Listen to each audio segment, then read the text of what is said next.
Hey guys, it's Nick here with the Underdog Experience podcast. I changed my name from Spirit of Michigan to the Underdog Experience.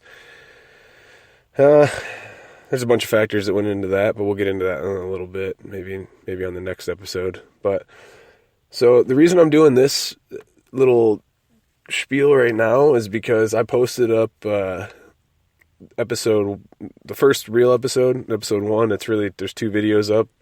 One's the intro video from back in August, and then there's one with my first guest that's up, and then there's going to be this one, which kind of explains the first guest. So I got to dick around with like switching shit around on YouTube and trying to get a new system or software for this gig. Unfortunately, all I'm doing right now is just like literally reading off my phone, or reading off my notebook for my outlines and into my phone. So it's kind of shitty, but I don't really see like the point in getting like a $700, $800 setup until I have a place to do it. Like right now I'm sitting out front of my fucking work recording this in my wife's beater truck. Like, but I want to get this out to you guys. I want to get you guys in touch with the podcast. And honestly, dude, like I don't want to do this shit for money or for fucking, oh, that's Nick Butcher like 10 years from now. He's the host of that podcast. No, dude, fuck that. I just want to be able to give everybody a feeling of community. Like the people that think same as me and my guests, I want to give them a avenue of relief in a sense. Like, hey, shit, like I'm not the only one that thinks this way. I'm not weird. Like, there's people out there that do. That's the first reason I want to do this. The second reason I want to do this is it's therapy for me. And some people have said, why don't you try writing? It's more private and you can kind of say whatever you want. Well, it's not necessarily true because like when I write, I cheat myself. I write 2 pages and then I get fucking tired and I start shorthanding all my thoughts. And until I can get to a point where I can get more diligent and sit down and write, I might do that. But for now, my writing is limited to like short stories that I make up on the fly, usually when I'm baked, or outlines for the Underdog Experience for this show. And honestly, talking to nobody or talking to just one other person as a guest or whatever, but talking to nobody, just talking into the phone, like that's a good form of therapy for me. Like I've found it's just talking is a huge release for me. So that's another reason why.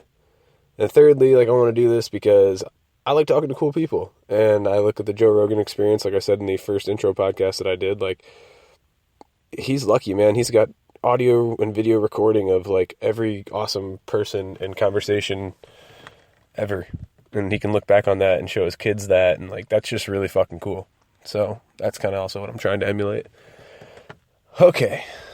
Anyways, back to the point at hand. My buddy passed away. He was a lot of people's buddy, but he was my buddy as well.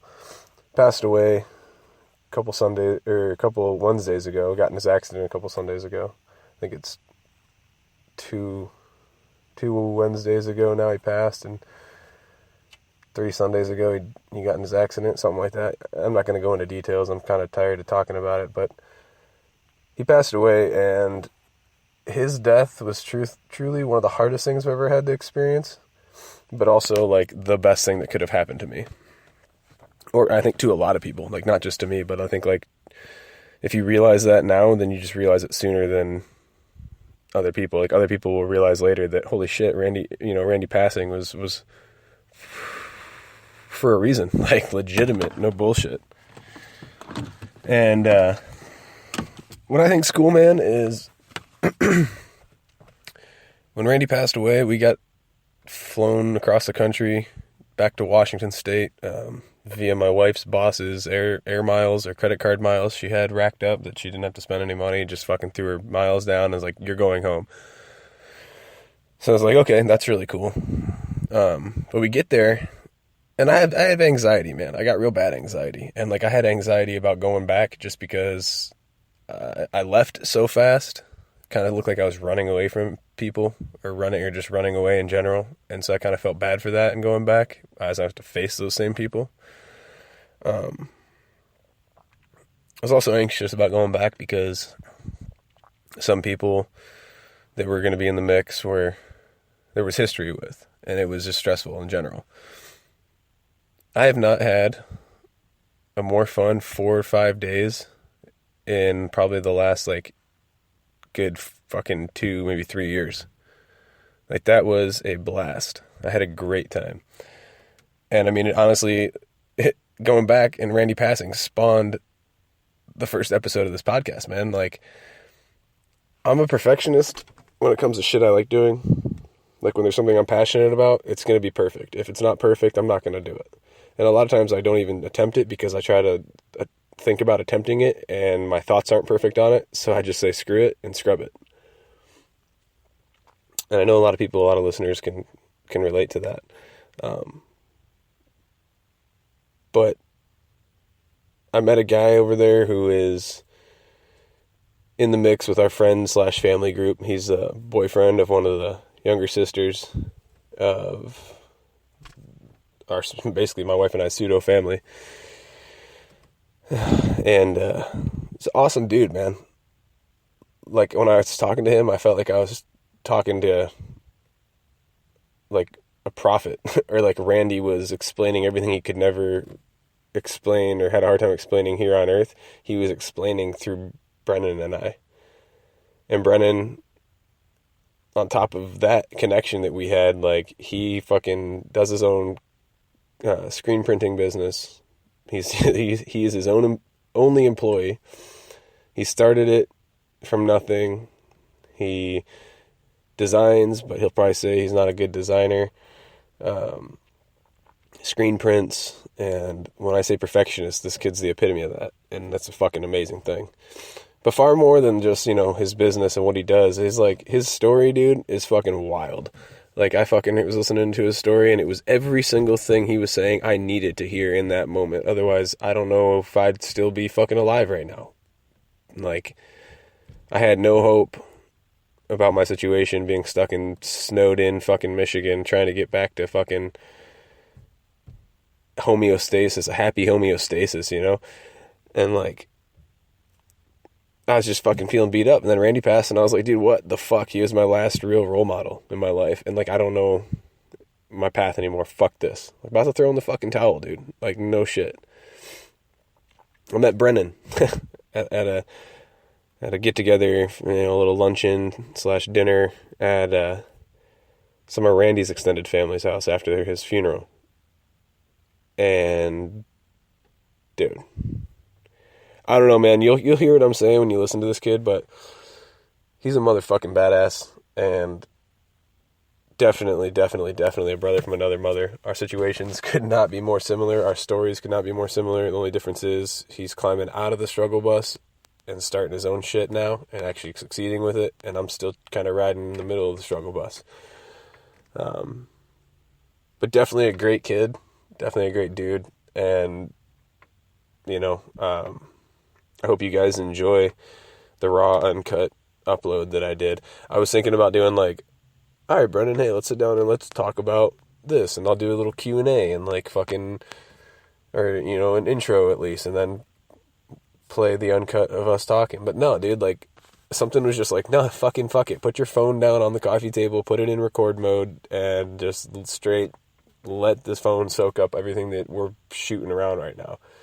Because the other night I was at his apartment, his nice fucking dope-ass fucking studio apartment he's got.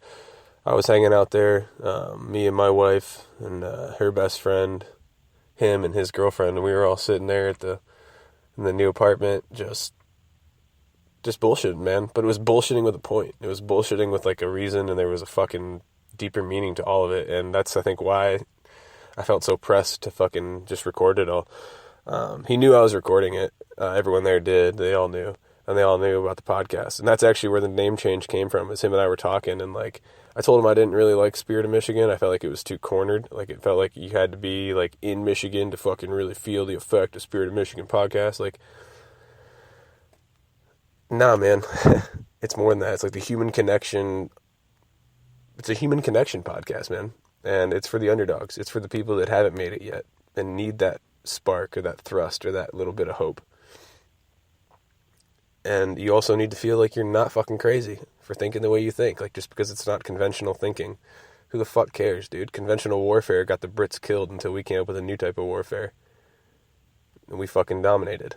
So there's nothing wrong with straying from convention and starting your own or starting anew.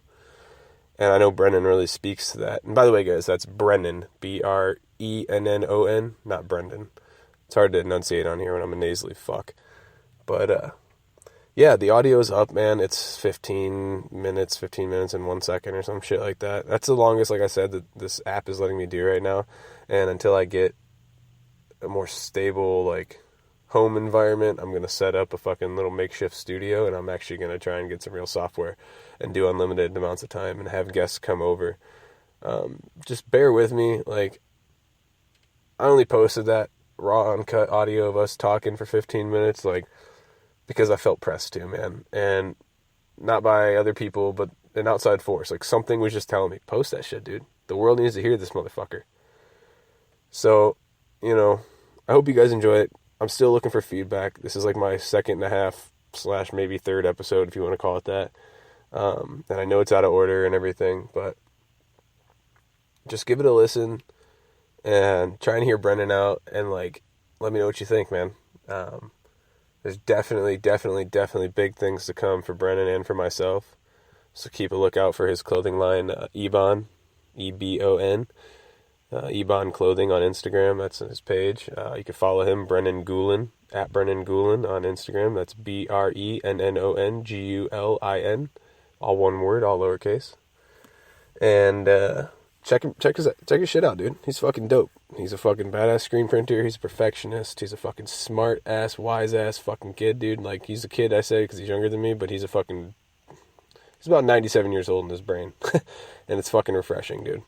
It's really refreshing to meet somebody and hear somebody like that. And I wanted to give you guys, like, the chill, fun, ha-ha type bullshit moments, because I'm definitely going to have him on again. He's probably going to be my first sit-down, one-on-one Q&A type guest.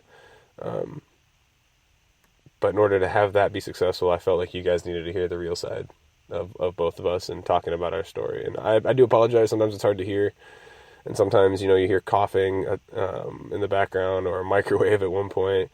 A couple of people will start talking at once. You know, that's all going to get mitigated when the real fucking episodes drop. But, like, this is, like I said, and I put it in the description, raw and uncut. And so I really hope you guys enjoy it. And I'm really looking forward to getting some feedback and to continuing this podcast. Big shout out to Tron Speed. You are the man, dude. You fucking motivated me to fucking actually keep this, and not the back of my head, but the front of my head. And I'm going to fucking keep doing this, man. I'm going to keep pursuing it. So thank you. Much love. Much love to Brennon, the Blue family, everybody. Randy Shockey, Team Shockey, hashtag Team Shockey. Thank you, guys. Thank you so much. Let me know what you think. All right, this is Nick from the Underdog Experience signing off.